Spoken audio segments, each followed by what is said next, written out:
Most people think confidence is about personality. That some people are just born confident and others are not. That's a lie, and a dangerous one. Confidence is not talent, not genetics, and definitely not fake positivity. It's a system, and the reason most people feel insecure is not because they are weak, but because no one ever taught them how confidence actually works. They were told to just believe in yourself, without being given a single practical tool to do it. In this video, we're not talking about motivation, hype, or surface-level advice. We're breaking confidence down scientifically, how your brain builds it, how your habits destroy it, and how you can rebuild it step by step. This is not about acting confident in front of people. This is about becoming confident when no one is watching. If you've ever felt self-doubt, social anxiety, fear of judgment, or hesitation before taking action, this video is for you. Stay till the end, because once you understand how confidence is actually created, you'll stop chasing it, and start owning it. What confidence really is, and what it is not. Confidence is not loud talking, fake smiling, flexing on social media, or pretending you have everything figured out. That's insecurity wearing makeup. Real confidence is quiet, stable, and deeply internal. It comes from clarity, not comparison. Scientifically speaking, confidence is simply your brain's prediction that you can handle what's coming. That's it. When your mind trusts your ability to deal with outcomes, success or failure, it relaxes. When it doesn't, anxiety kicks in. Most people think confidence is something you're born with. That's nonsense. Confidence is a learned skill built through evidence. Every time you keep a promise to yourself, your brain logs proof. I can rely on me. Every time you avoid, procrastinate, or lie to yourself, your brain logs the opposite. So confidence is not motivation, not talent, not luck, it's self-trust accumulated over time. And here's the brutal truth most people avoid. You don't feel confident then act. You act then feel confident. Action comes first, emotion comes later. This is why waiting to feel ready keeps people stuck forever. Confidence is not about eliminating fear, it's about moving despite fear because you know you'll survive it. In this series, we're not going to talk about motivational fluff. We're going to break confidence down into systems, habits, and mental rewiring, practical, logical, and real. If you stay till the end and actually apply what's coming, your confidence won't depend on people, praise, or circumstances. It'll come from something far stronger: control over yourself. Why most people lose confidence without realizing it? Most people don't lose confidence because of one big failure. They lose it slowly, silently, through daily self-betrayal.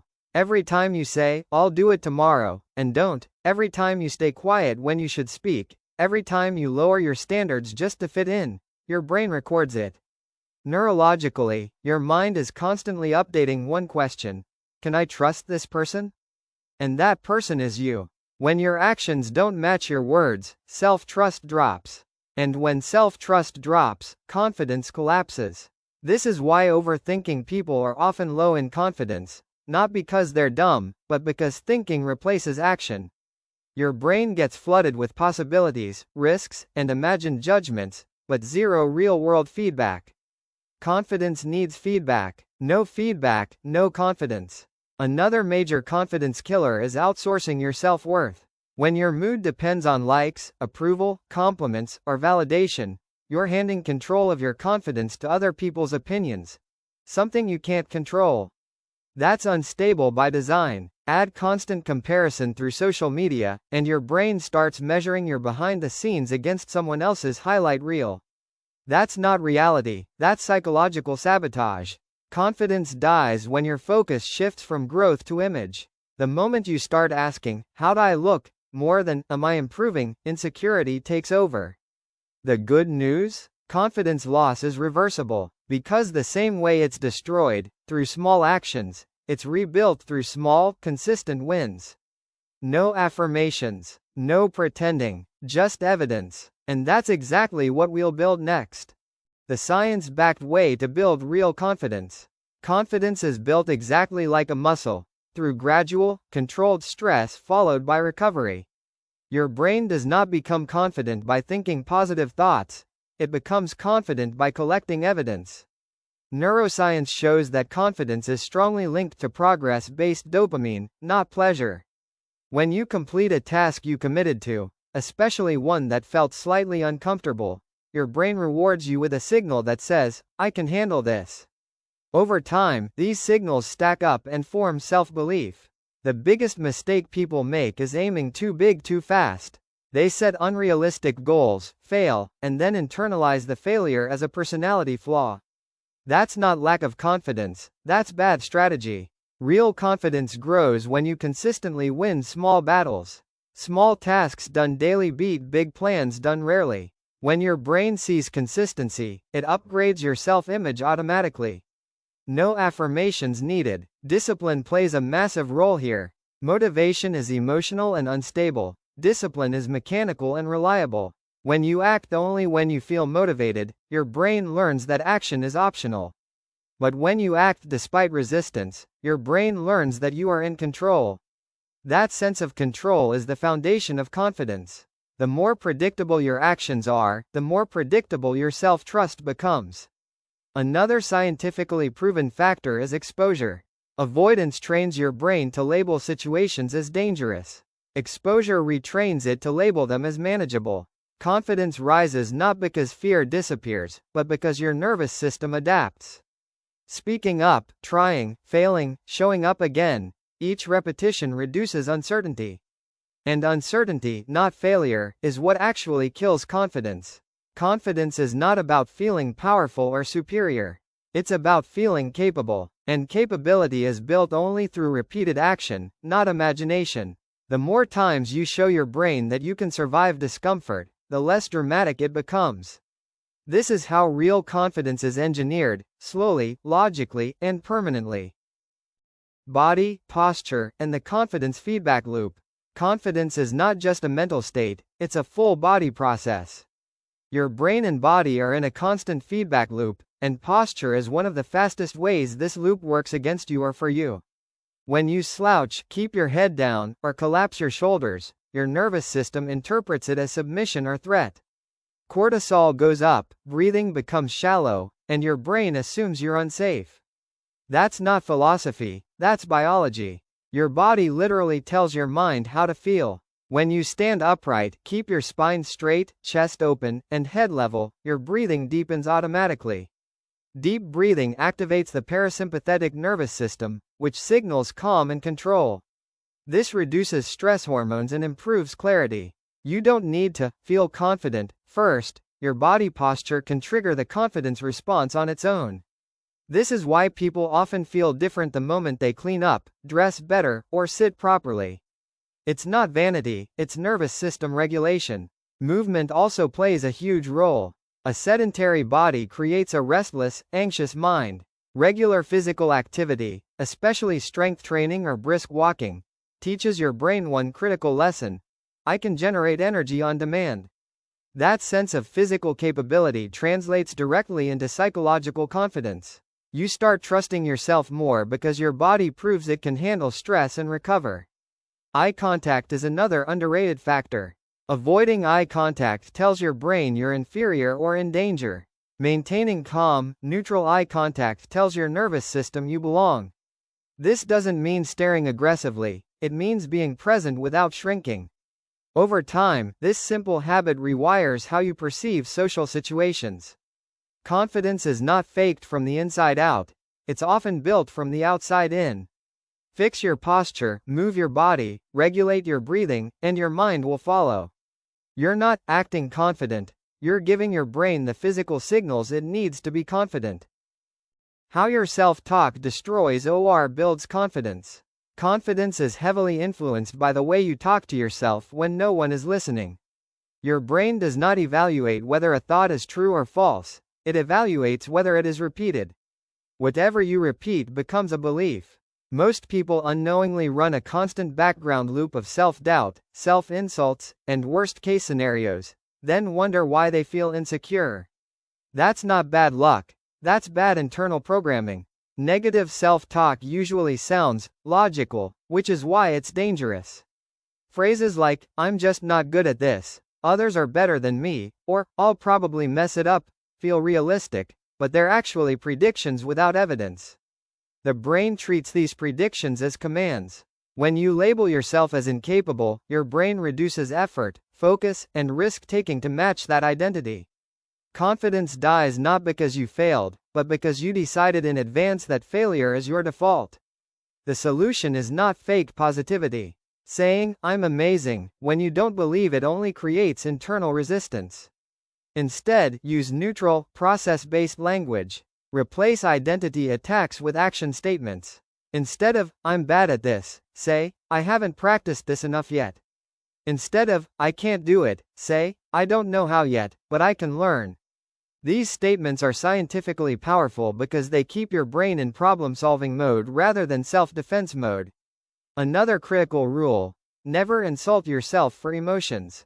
Feeling nervous, anxious, or uncomfortable does not mean you're weak, it means you're human. Confidence grows when you stop panicking about feeling nervous.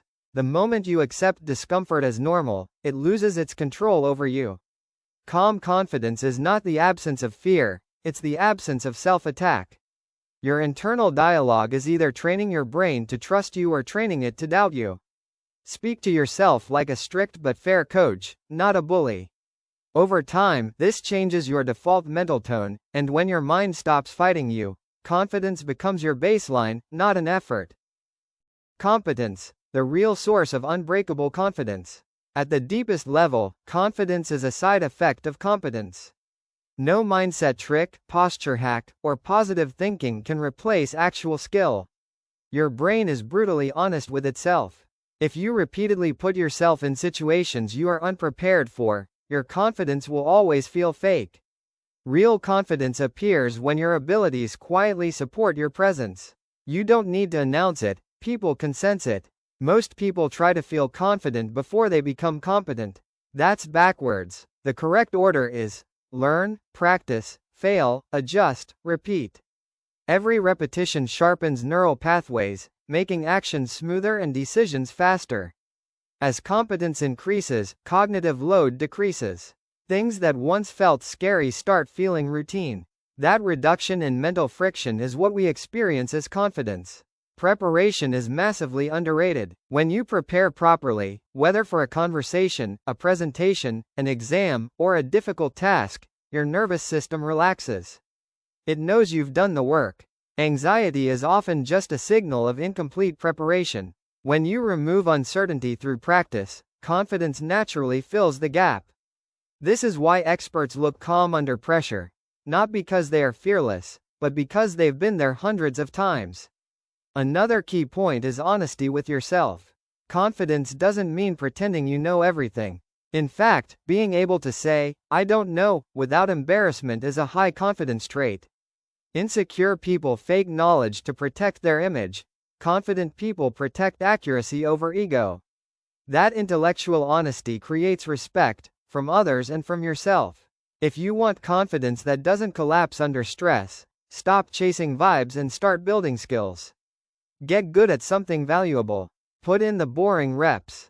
Track improvement. Confidence built on competence doesn't need motivation, it sustains itself. Social confidence without trying to impress. Social confidence collapses the moment you try to impress people. The brain goes into performance mode, anxiety spikes, and you start monitoring yourself instead of engaging. This happens because your focus shifts from connection to approval.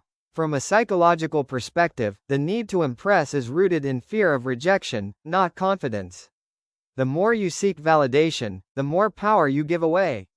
Real social confidence comes from neutrality. When you stop trying to look smart, funny, or important, you free mental bandwidth. Instead of thinking, "How am I coming across?" you start thinking, "What's actually happening here?" That shift changes everything. People who feel confident are usually not more charismatic, they're just more present. Presence beats performance every time. Listening is one of the strongest confidence signals in social situations. Insecure people overtalk to prove value. Confident people listen because they don't need to prove anything. When you listen properly, you ask better questions, respond more naturally, and build real rapport. This also reduces pressure on you, because the conversation is no longer a test, it's an exchange. Another underrated factor is boundaries. Saying yes to everything, laughing at jokes you don't find funny, or tolerating disrespect quietly erodes self-respect. Every time you betray your values to be liked, your confidence takes a hit. Social confidence grows when your behavior aligns with your standards, even if it costs approval. Respect follows self-respect, not the other way around. You don't become socially confident by collecting attention. You become socially confident by being okay without it. The less desperate you are for validation, the more grounded you appear. And that grounded energy is what people mistake for confidence. How failure actually builds confidence. If you use it correctly, failure itself does not destroy confidence.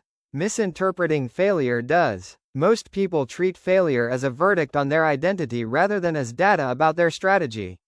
The brain then links effort with humiliation, and avoidance becomes the default response. From a learning science perspective, this is backwards. Failure is not evidence that you're incapable, it's evidence that you're trying something complex enough to matter. Confidence grows when failure is processed correctly. That means separating who you are from what happened. When something goes wrong, the useful question is never, "What's wrong with me?" but, "What variable did I misjudge?" This keeps your brain in analysis mode instead of emotional defense mode. The moment you make failure personal, learning stops. The moment you make it mechanical, growth accelerates. Repeated exposure to failure also desensitizes fear. The first few failures feel heavy because your brain treats them as threats. But over time, your nervous system adapts. You realize that failure doesn't end your life, your reputation, or your future. This realization is incredibly empowering. Once fear loses its exaggeration, confidence fills the space it used to occupy. Another critical factor is how fast you recover. Confident people are not those who never fail, but those who return to action quickly. Short recovery time signals resilience to your brain. Long rumination signals danger. The faster you move from, "That didn't work," to, "What's the next move?" the faster confidence compounds. When you stop trying to avoid failure and start using it as feedback, confidence becomes inevitable. You no longer need things to go perfectly, you only need them to move you forward. And that mindset changes how you show up everywhere. Daily confidence systems that actually work. Confidence is not built by occasional big moments, it's built by boring daily systems. Your brain trusts consistency more than intensity. When your days are chaotic, confidence becomes unstable. When your days follow simple, repeatable structures, confidence becomes automatic. This is why people with routines often look calmer and more self-assured. They've reduced decision fatigue and uncertainty. One powerful system is the non-negotiable win. Every day, you decide one small task that must be completed no matter what. Not 10 tasks. 1. When you complete it, your brain records a win. This might sound simple, but neurologically it's huge. You're teaching your mind that no matter how the day goes, you still keep promises to yourself. That single habit compounds into deep self-trust over time. Another system is controlled exposure. Instead of avoiding uncomfortable situations, you schedule them intentionally. Speaking up once in a meeting, initiating one conversation, sharing one idea publicly, small exposures done daily. This tells your brain that discomfort is planned, not dangerous. Planned discomfort builds confidence. Random discomfort creates anxiety. Sleep, nutrition, and digital hygiene also matter more than people admit. A sleep-deprived brain is a threat-detecting machine. Poor diet spikes anxiety. Endless scrolling floods your mind with comparison. You cannot think your way into confidence if your biology is sabotaging you. Confidence is a state supported by energy, clarity, and focus. The goal is not to feel confident every day. The goal is to live in a way that makes confidence unavoidable. When your habits align with self-respect, confidence stops being something you chase. It becomes something you notice. Unbreakable confidence and how to keep it for life. Unbreakable confidence is not intensity, hype, or constant positivity. It's stability. It's the quiet knowledge that no matter what happens, you'll handle it. This kind of confidence doesn't come from success alone. It comes from surviving discomfort repeatedly and realizing you're still standing. Once your brain accepts that you are resilient, confidence stops fluctuating with outcomes. The biggest threat to long-term confidence is outsourcing control. When your confidence depends on praise, results, money, status, or other people's opinions, it becomes fragile. Those things are unstable by nature. The moment they change, your confidence collapses. Unbreakable confidence is internal. It's rooted in values, standards, and self-respect. When you know how you operate, when you know you'll show up, stay honest, and keep improving, external chaos loses its power over you. Another key element is identity. Confident people don't identify as confident people. They identify as learners, builders, and problem solvers. When your identity is tied to growth instead of image, failure doesn't threaten you, it informs you. This keeps your confidence flexible, not brittle. Flexible confidence adapts, brittle confidence breaks. Finally, confidence is maintained by alignment. When your actions match your values, your mind stays calm. Inner conflict is the real source of insecurity. The more aligned your life is, what you say, what you do, what you tolerate, the less mental noise you carry. And silence in the mind is where confidence lives. Confidence is not something you switch on. It's something you earn and maintain. Build systems. Respect yourself. Face discomfort deliberately. Do this long enough, and confidence stops being a goal. It becomes your default state.